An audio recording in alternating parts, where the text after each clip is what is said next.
ஹரே கிருஷ்ணா. தெய்வத் ராச பக்திவேதாந்த சுவாமி ஸ்ரீல பிரபுபாதர் விரிவான பொருளுரைகளுடன் அருளிய ஸ்ரீமத் பாகவதம் காண்டம் 3 பகுதி 1 பராமரிப்பு அத்தியாயம் 9 பிரம்மதேவரின் பிரார்த்தனைகள் பதம் 10. அக்னி அப்ருதார்த்த கர்ணா நிசி நிக்ஷயானா நானா மனோரதத்யா ஷனபக்ன நித்ரா தெய்வாஹார்த ரச்சனா ரிஷயோபிதேவ யுஷ்மத் பிரசங்க விமுகா இஹ சம்சரந்தி. மொழிபெயர்ப்பு: இத்தகைய பக்தரல்லாதார் தங்கள் புலன்களை துன்பந்தருகின்ற விரிவான வேலைகளில் ஈடுபடுத்துகின்றனர். அதனால் அவர்கள் இரவில் உறக்கமின்றி அவதியுறுகின்றனர். காரணம், அவர்கள் புத்தியானது பல்வேறு மன யூகங்களை செய்து அவர்கள் தூக்கத்தை தொடர்ந்து கெடுக்கிறது. இயற்கை மீறிய சக்தியினால் அவர்களது பல்வேறு திட்டங்களும் சீர்குலைவதினால் அவர்கள் சோர்வுறுகின்றனர். ஏன் உம்மை பற்றிய உன்னத சிந்தனைக்கு எதிரான மாமுனிவர்கள் கூட நடப்பு உலகில் சுற்றிச் சுழல வேண்டியவர்களாகின்றனர். பொருளுரை: இதற்கு முந்தைய ஸ்லோகத்தில் குறிப்பிடப்பட்டிருக்கின்றபடி பகவானின் பக்தி தொண்டின் சுவையறியா மக்களே உலகியல் தொழில்களில் ஈடுபடுகின்றனர். பகற்பொழுதில் சற்றேறத்தாழ அனைவருமே கடுமையான உடல் உழைப்பில் ஈடுபடுகின்றனர்.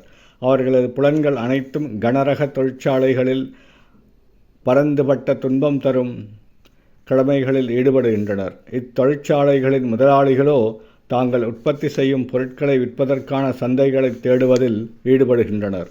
அதன் தொழிலாளர்களோ ஏராளமான இயந்திரங்களின் உதவியினால் அதிகமான உற்பத்தியில் ஈடுபடுகின்றனர். தொழிற்சாலை என்பதன் மற்றொரு பெயர் நரகமாகும்.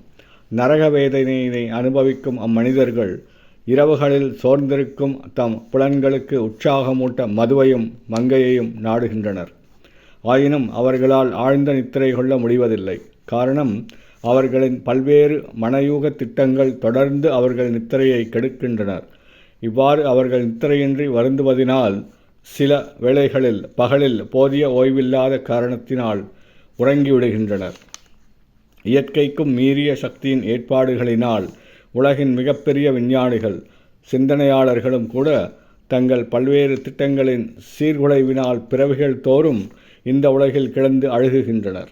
ஒரு சிறந்த விஞ்ஞானி உலகினை விரைவில் அழிப்பதற்காக அணுசக்தியில் புதிய கண்டுபிடிப்புகளை செய்யலாம். அதனால் அவர் தீமையை பாராட்டும் வண்ணம் அவர் மிகப்பெரிய பரிசினை கூட பெறலாம்.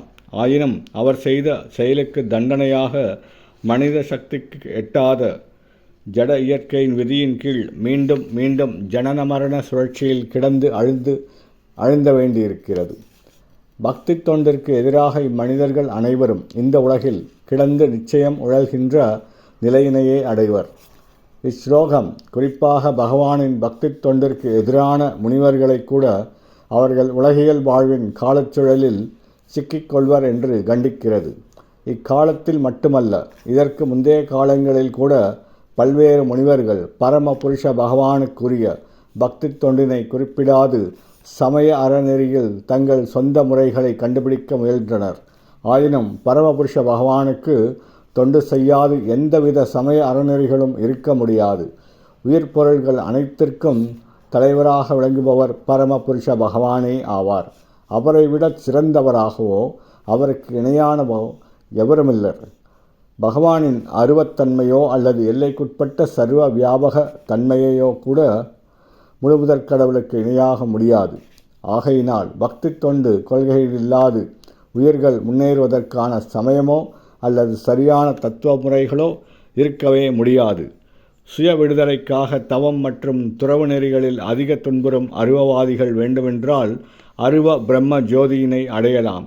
ஆயினும் பக்தி தொண்டில் அவர்கள் நிலை பெறாத காரணத்தினால் இறுதியில் அவர்கள் மற்றொரு வாழ்விற்காக இந்த உலகிலேயே மீண்டும் விழுகின்றனர்.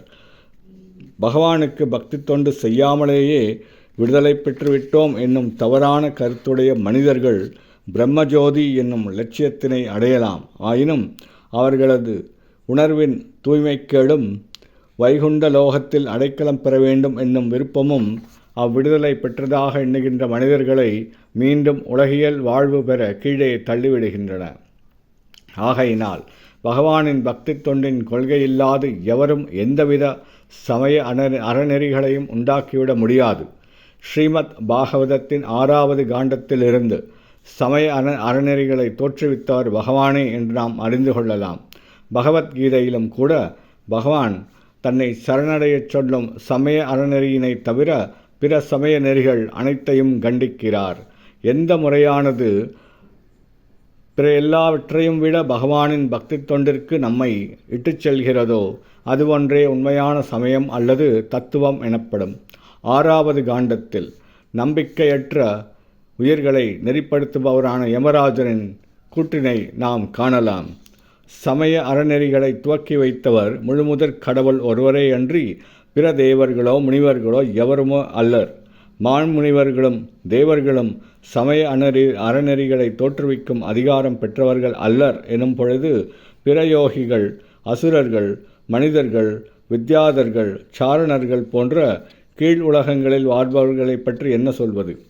12 சான்றோர்கள் பிரம்மதேவர், நாரதர், சிவபெருமான், குமாரர், கபிலர், மனு, பிரகலாத மகாராஜா, ஜனக மகாராஜா, பீஷ்மர், பலி, சுகதேவ கோஸ்வாமி மற்றும் யமராஜன் போன்ற பகவானின் அங்கீகரிக்கப்பட்ட பிரதிநிதிகளே சமய அறநெறிகளை பேசுவதற்கும் பிரச்சாரம் செய்வதற்கும் நியமிக்கப்பட்டோர் ஆவர். சமய அறநெறிகள் சாதாரண உயிர்களுக்கானவை அன்று. அவைகள் மனித இனத்தை நன்னடத்தை என்னும் தளத்திற்கு உயர்த்துவனவாகும். அஹிம்சை போன்றவையெல்லாம் தவறான வழி செல்பவர்களுக்கு தேவையானவையாகும். ஏனெனில் தன் நன்னடத்தை அஹிம்சை குணமும் இல்லாத ஒருவனால் சமய அறநெறிகளை புரிந்து கொள்ள முடியாது. இவ்வாறு நன்னடத்தை மற்றும் அஹிம்சை நெறி நின்றவர்களுக்கு கூட உண்மையான சமய அறநெறிகளை புரிந்து கொள்வது மிகவும் கடினமாகும். அவை மிகவும் இரகசியமானவை. அதனால்தான் சமய அறநெறிகளில் கரைகண்ட ஒருவன் உடனே விடுதலை பெற்று பரமானந்த வாழ்வு மற்றும் ஞானத்தினை அடைகிறான். ஆகையினால் பகவானின் பக்தி தொண்டிற்கான கொள்கைகளில் நிலை பெறாதவன் அறியாத மக்களின் ஆன்மீக தலைவனாக தன்னை காட்டிக்கொள்ளக்கூடாது. ஈஷோபனிஷத் இவ்வறிவீனத்தை பின்வரும் மந்திரத்தில் மிகவும் அழுத்தமாக மறுதளிக்கிறது. சமய அறநெறிகள் என்னவென்று அறியாது சமயம் சம்பந்தமாக எதையும் செய்யாதிருப்பவன் பக்தி தொண்டின் உண்மை நெறிகளை குறிப்பிடாது சமயத்தின் பெயரால் பிறருக்கு தவறான வழிகாட்டுபவனை காட்டிலும் மேலானவன் ஆவான்.